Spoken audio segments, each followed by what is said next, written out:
to video 3. In this final video, we are going to be making our vision boards. Now that we know everything that we've got and we've set our goals, it's time to work through our workbook and make our boards. To start, you'll want to look over your goals. You want to find images that align and represent these goals. You can source images from many different places. Here are 4 places you can start with. 1. Your workbook. Look through your workbook and cut out any images or affirmations that align with your goals or connect with you. 2. Magazines.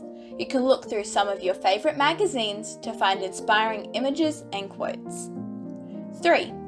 Photos. You can take your own images or find some in your camera roll. If you have a Polaroid camera, you can use it to take some photos too. 4. Online. Finally, you can print out images.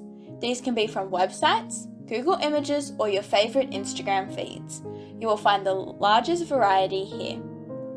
Once you have sourced your images and affirmations, it's time to place them onto your board. I'd recommend by first laying everything out on your board so you can move everything around. Once you are happy with the layout, you can pin them down with your pins.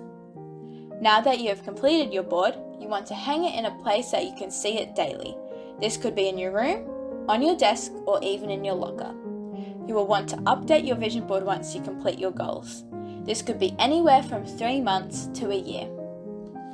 Congratulations on finishing your vision board. Save this video for when you have new goals to set.